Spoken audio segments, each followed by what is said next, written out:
Hi friends, it is Bess from Life with Bess and welcome to the pattern tutorial for July's Pattern Club Design Winter Mornings. First things first, we are going to be preparing our fabric and hoop ready to stitch. I'm going to be using this beautiful light blue Devonstone cotton for this pattern, and we're just going to make sure that our fabric is nice and tight in the hoop. If you need a step-by-step tutorial for this, I do have a video in my embroidery basics playlist on my channel. Then we're going to transfer our design using my favorite transfer method, which is my iPad, a friction pen, and an app called Trace Table. It just locks my screen and makes it a lot easier for this step in the process. Once your design is transferred, I definitely recommend turning that pattern around so the design is at the front of our hoop, not at the back, just because we will be adding fabric to our hoop this time around, and it's a lot easier if you're not trying to stitch with that lip of the butt of the hoop in the way.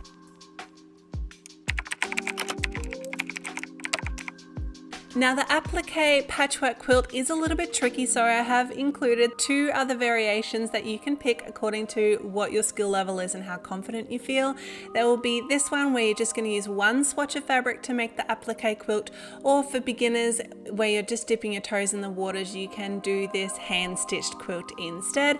I talk through all of the three different variations in my embroidery PDF pattern. If you are planning to make that patchwork quilt, I will be walking you through step by step how to make your own quilt and then talking you through how to apply it, which those steps are exactly the same if you're just going to be using that swatch of fabric. We'll be using these template pieces a little bit later in the video. And if you're going to be stitching it, I also have a guide on what the different square colors will be and the thread colors as well. So if you're going to be making the quilt, there are a couple of pieces of equipment that are really helpful. Obviously you need a ruler. I will be using a rotary blade, but you don't need one of them. You can also just be using scissors and a friction pen. And we're going to start by measuring out our 1-inch squares. If you have never made a quilt before, it is really important that all of your squares are all the same size. Any quilt maker will tell you this. This is how you get a really nice, neat patchwork effect. So if you're just going to be using a pen and scissors, just mark out those measurements and just cut your 1-inch squares. If you are using a rotary blade, this is a lot quicker, and I'm using a cutting mat here as well, which actually has all the measurements out there for you. It is something that you want to take the time to get right. In the pattern PDF, I do talk about how many squares we're going to need and what size quilt we need to make it fit the template pieces, but just make your way through those 5 different colors of fabric and cut out all of your little squares. The reason why I love using a rotary blade and a cutting mat for this is because it makes it so much quicker and it is really accurate. If you do want to get into quilting or you want to experiment with doing this a couple of different ways, I definitely would recommend grabbing a rotary blade and a cutting mat, but you totally don't need to grab it just for this simple project. You can see here I can actually cut multiple different colors at once. That is how helpful it is. So at the end, you should just end up with all these little 1-inch squares of fabric. Now comes a really fun part. You're actually going to lay it out and work out your pattern. This is a patchwork quilt. There is no rhyme or reason or order to this at all. I just made sure that none of my colors were touching each other. And when you are happy with the layer, it is time to start connecting all those pieces together to make a quilt. Now, ordinarily you would make a quilt with your sewing machine, but these pieces are really small, so we're going to be doing it all by hand. So I've created this little seam allowance template, and this just means that all of our seams are going to be exactly the same size, meaning that our pieces fit together perfectly. So what I've done here is I've taken the piece that I'm attaching to the row that I'm building, and I've marked out that seam allowance. Then I'm going to match those squares up so they fit perfectly, and I'm going to use back stitch to stitch along that seam allowance. I'm just using a single strand of thread, and I'm making sure that I secure when I start, where I start my stitching, and then also I'll secure it off at the end. So when you're doing back stitch for this, there is a slightly different technique that you can use. So normally we'd bring our needle up through the fabric and then down through the fabric, but with this, because it's not in a hoop and it's a bit loose, we can actually do this kind of way, this technique of backstitch, which some people may already know or not, it just makes it a lot easier to get a smooth straight line. So I'm stitching these pieces together to make a row, and then I'm going to attach that row onto the main body of the quilt, so it'll grow larger and larger as you go along. And the main thing to really make sure is that you are attaching the right piece to the right section of the row. That means that all that work that we did making sure that those colors were in the right position doesn't go to waste, and we end up with the quilt that we want. So here I am just securing it at the end. I've done my backstitch all the way along that seam allowance, so it's really helpful to have that guide. And I use the friction pen because I'm going to iron those seams flat in a minute, and it's just going to disappear completely.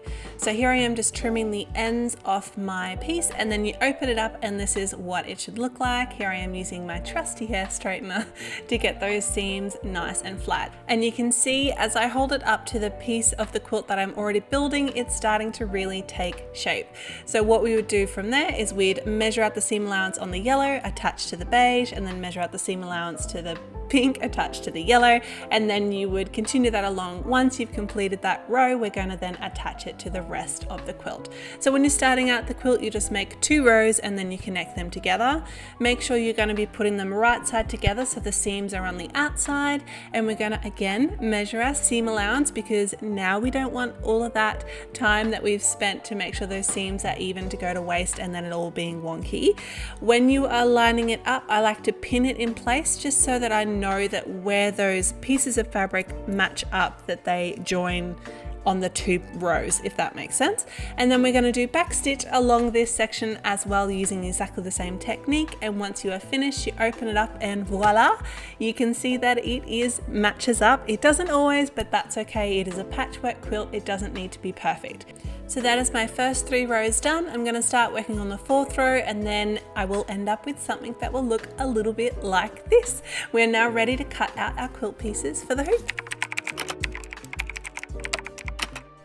So you will find as a part of the PDF pattern outline that there will be these template guides, and you can see they're clearly marked the left side and the right side of the quilt. That's really important to remember when we're actually going to be attaching them.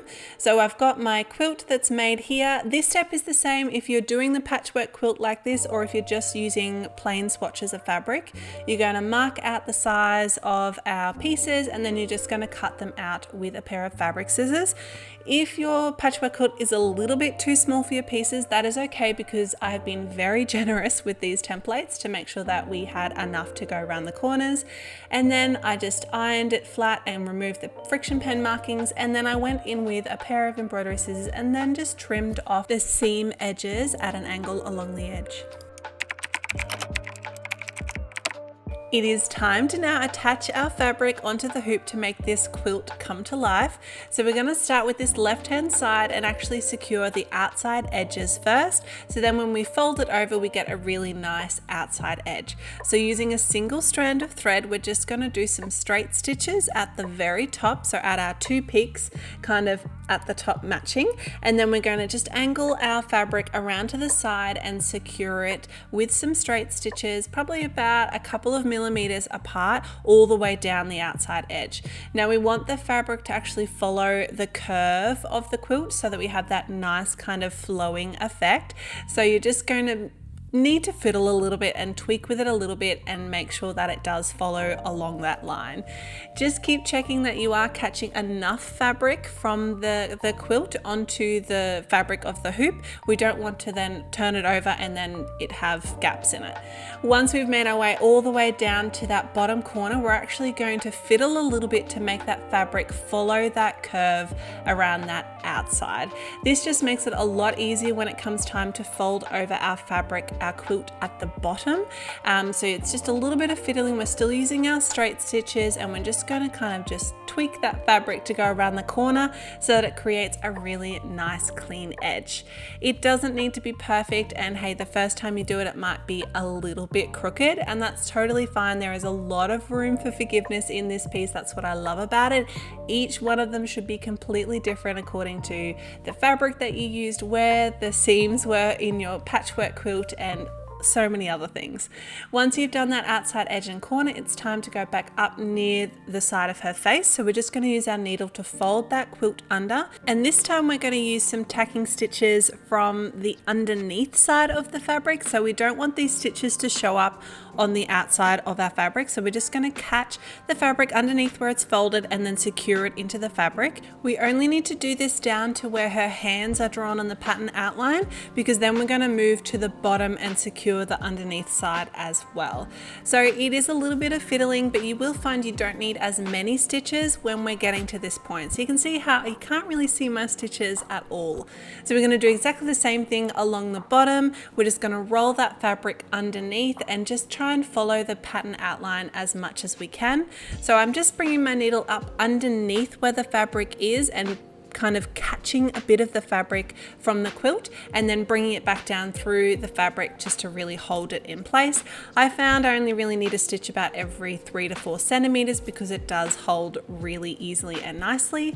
And then with this corner, because we did all the hard work before, it's actually really easy to get a nice smooth corner by just tucking that little tail underneath and just securing it. Now, because this is the left hand side, we're going to be covering it with that quilt on the right hand side. So just pop a couple of stitches down to hold it in place, because we're going to cover that with that right hand side when the time comes. So we're going to do exactly the same thing with this left hand side. We're going to start at the top, secure it, and then stitch all the way down with that straight stitch. Once we get to that corner, then we're going to fold it over and then just do up near her face to where the coffee cup is. So it's exactly the same on this other side, and then once that is all secured and in place, then we're going to do along the bottom as well. The main difference will be when we get to finishing this very last edge. Because it is actually shown on the hoop, we're going to fold it over and secure it in place just like we did up near her face. It doesn't need to be perfect, just fold it where it can. Sometimes it's a little bit stubborn because that's where the hem of the fabric is, so just fiddle with it.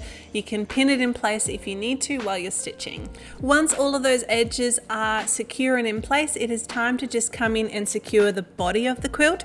So I just, with a single strand, just did little tacking stitches throughout just to create a little bit more security with that fabric, and it also creates a sense of depth because it kind of causes the fabric to gather and pucker in different places, so it does really look like that cozy, warm winter quilt. And now it is time to move on to the stitching. Before we start, we actually need to mark out where her coffee cup and hands are on top of the fabric that we've added. So just go in with a friction pen and just sketch that in. It will make your life a lot easier. Then we're going to start by stitching the main part of the coffee mug. So we're going to use this light cream thread and some satin stitch. I recommend doing your stitches vertical, so then when we do the top of the coffee cup, we can go horizontal and it just adds a little bit of texture. I also recommend grabbing a pair of pliers for this because we're going to be stitching through quite a few layers of fabric, so it does make it a lot easier. Once you're happy with that coffee mug, both the base and the horizontal stitches at the top, next we're going to stitch the hands over the top of the coffee cup, so she's holding it either side. And it is a little bit tricky because it does get quite small and detailed here, but just add as many stitches as you need to really make sure that it is clear that she's holding the coffee cup. We're going to do that on both sides with satin stitch, and then we're going to come in with that dark brown color thread and we're going to fill out the coffee in the top of the mug. That really helps it all come together. Before then, it just looked like she was holding a white blob, but as soon as you add the darker brown, it becomes clearer. Oh, she's holding a coffee mug or a hot chocolate, whatever you prefer. So we're using satin stitch for this as well, and I just tried to make sure that there was a gap around the top of it in particular so that we could still see that it was contained within the mug. This is quite fiddly and does take a little bit of time, but feel free to tweak it as much as you need, whatever suits. Now it is time to move on to the rest of the girl who is cuddled up in the quilt. So start by stitching her neck using satin stitch and a light tan color. Feel free to swap out the skin color, the thread color for whatever suits you, whatever inspires you. So we're going to be using vertical satin stitches here, and then once you've finished, you're just going to blend it so the threads are all nice and smooth. Then we're going to do exactly the same for her face. Yes, we are going to be stitching over these facial features. I ended up changing from my original pattern because I didn't like how these ones turned out. So you'll notice in the PDF pattern they're slightly a little bit different. So exactly the same thing, using those vertical satin stitches and then just blending it. And then you can see that it just kind of tucks up near her face. If you need to, you can stitch her ears. It depends on what you have space for. Then for her hair, we are blending two different colors of thread together to create like a bit of a variegated texture, different depth. And we're going to be using long and short stitch to stitch her hair. So start by stitching that right hand side, because we're going to be stitching over the top of that with the left hand side. So just do as many long and short stitches as you need to fill the space, trying to get that slightly curved effect to show that it is going around her head, and then blend it with your needle once you are finished to make a nice smooth finish. When we're moving on to her bun, we're actually going to do some padded satin stitch. So start by doing some horizontal stitches through the space of the bun, and that's going to create a little bit of padding. So when we go over the top of it with the vertical satin stitch, it's just a little bit elevated. It's got a little bit more depth to it than the rest of her hair, and it just adds this nice little bit of texture. And as we talked about with the skin color, feel free to swap out the hair color as well to whatever takes your fancy. Then we're going to be moving on to the delicate facial details. So for the eyes, I just use a single strand of the brown color and split stitch just to do the two eyes. And then for the little rosy cheeks, I used the pink tone and did some satin stitch. This is totally optional, but I just like the little feature that it brings. So that is all the features of the girl finished, and then you can add these two little wispy bits by her ear as well, just to tie it all together. Now at this point, I really wanted to help join the applique patchwork quilt to the rest of the embroidery. So I'm just going to be adding a little bit of detail to each of the purple swatches on the quilt. Just some little detached chain stitches that will create this little 4-petaled flower. It really just helped bring the whole thing together. If you're doing the second variation where it is just one whole piece of fabric, you can add embroidery details, just get creative with it, maybe some French knots or some little flowers like this. But if you've done the third variation, which is the satin stitch, you probably don't need to do this step because there will be enough texture in the stitching that you've done already. So I only did it on all the purple pieces. I felt like when I did that, it just completed it for me, but you can experiment and add little elements on the other pieces as well. Don't forget to grab those ones that are right on the edge if they are there as well. Now you are finished with your embroidery piece, just make sure you remove those friction pen markings and back your hoop as you prefer. Thank you for joining me for this pattern tutorial, and if you have any questions, just let me know in the comments.